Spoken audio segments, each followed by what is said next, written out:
Okay, Chapter 5, Lesson 1 notes. This is you try letter K.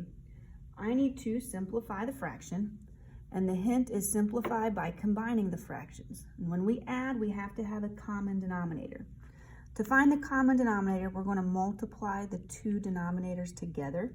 So my common denominator is going to be tangent x times the quantity 1 plus cosine x. I'm going to go ahead and add my two fractions with the common denominator.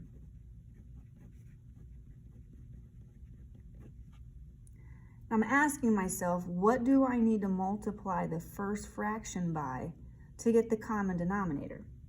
And what I need to multiply it by is 1 plus cosine x to the top and the bottom. So in the numerator, I would have 1 plus cosine x times 1 minus cosine x.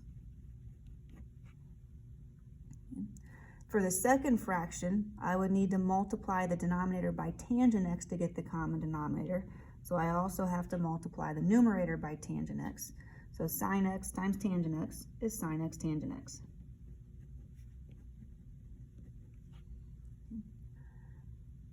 Because my two fractions have a common denominator, I can combine them as a single fraction with my common denominator, tangent x, times the quantity 1 plus cosine x.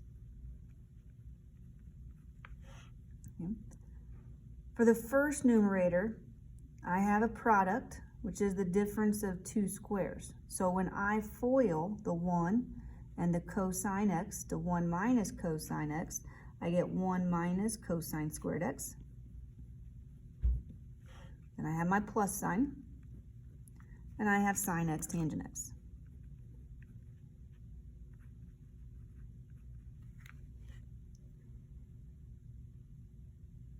Now, 1 minus cosine squared x is a Pythagorean identity. And 1 minus cosine squared x is sine squared x. So if I replace that, my numerator would be sine squared x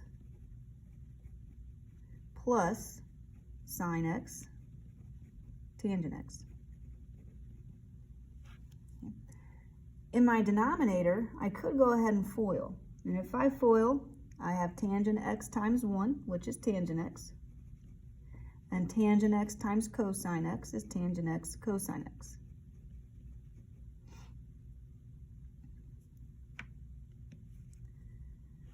Okay. In my numerator, I have a greatest common factor of sine x. So I'm going to factor out a sine x.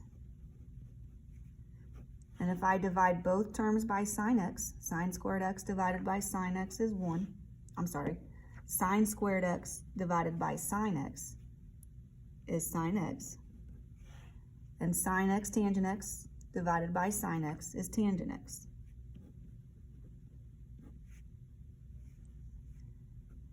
Okay. In my denominator, I'm going to write everything in terms, or I'm going to look at my tangent x cosine x. Let's start here. My tangent x cosine x and put that in terms of sine and cosine. So I'll keep my tangent x for now. Okay, tangent x is sine x divided by cosine x. And then cosine x will remain cosine x, and I can put that over 1. So in my denominator, I can cancel out the cosine x, and I'm left with tangent x plus sine x. And in my numerator, I have sine x times the quantity sine x plus tangent x. Okay. Well, notice in both the numerator and denominator, I have sine x plus tangent x. The order that they're written doesn't matter. Just like 2 plus 3 is 5. Well, if you switch that, 3 plus 2 is also 5. So these quantities in the numerator and denominator are equivalent to each other, and I am left with sine x. So the answer to simplifying this expression is it simplifies to equal sine x. Okay, go ahead and turn the page, and let's look at problem numbers 9, 10, 11, and 12. Okay, simplify each expression. In problem number 9, I'm going to write everything in terms of sine and cosine. So I'll have cosine x divided by 1 plus sine x divided by 1 times tangent x is sine x divided by cosine x. I multiply before I add. So I have cosine x divided by 1 plus sine squared x divided by cosine x. When I'm adding fractions, I need a common denominator. My common denominator is going to be cosine x. Okay. My first fraction, I would multiply the denominator by cosine x to get the common denominator. So I multiply the numerator by cosine x as well. Cosine x times cosine x is cosine squared x. Okay. In the second fraction, I already have the common denominator, so sine squared x will remain in the numerator. I can combine this as a single fraction with denominator cosine x. So I have cosine squared x plus sine squared x, all divided by cosine x. Cosine squared x plus sine squared x is the Pythagorean identity, and it is equal to 1. So my numerator is 1. My denominator is cosine x. 1 divided by cosine x is secant x.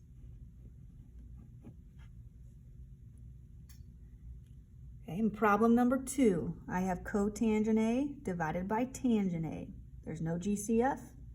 There's no Pythagorean identities because nothing is squared, so I'm going to write everything in terms of sine and cosine. Cotangent A is cosine A divided by sine A, all divided by tangent A is sine A divided by cosine A. We divide fractions by multiplying by the reciprocal. So I have cosine A divided by sine A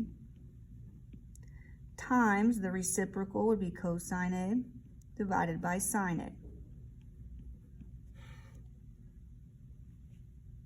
Okay, multiply straight across. Cosine A times cosine A is cosine squared A. Sine A times sine A is sine squared A.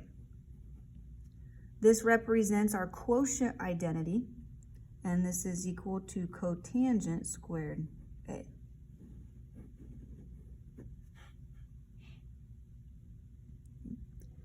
Problem number 11. Everything is already written in terms of sine and cosine, and I notice I do have a greatest common factor of cosine squared theta. So I'm going to factor out cosine squared theta. So sine squared theta, cosine squared theta divided by cosine squared theta is sine squared theta minus cosine squared theta divided by cosine squared theta is 1.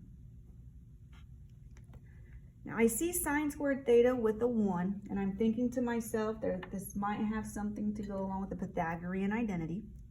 Remember, our Pythagorean identity is sine squared theta plus cosine squared theta is equal to 1. I need to get sine squared theta minus 1. So I will subtract cosine squared theta from both sides.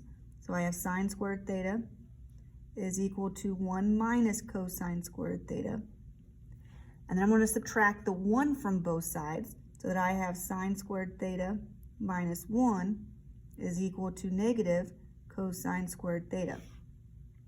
So I see that sine squared theta minus 1 is equivalent to negative cosine squared theta. So I'm going to replace sine squared theta minus 1 with negative cosine squared theta. And I can multiply. Cosine squared theta times negative cosine squared theta is negative cosine theta to the 4th power. When you multiply exponents with the same base, we add the powers. Okay, problem number 12. I have cosecant squared theta minus cotangent squared theta, all divided by sine negative x times cotangent x. Again, I am thinking Pythagorean identities. So I know a Pythagorean identity exists, that is cotangent squared theta plus 1 is equal to cosecant squared theta. If I subtract cotangent squared theta from both sides, we have 1 is equal to cosecant squared theta minus cotangent squared theta. So I can replace my numerator with 1. In my denominator, sine negative x is an odd identity. So if you look at your identities, find your even odd identities. Sine negative x is equal to negative sine x. And times cotangent x. Now put cotangent x in terms of sine and cosine. So I have negative sine x times cosine x divided by sine x.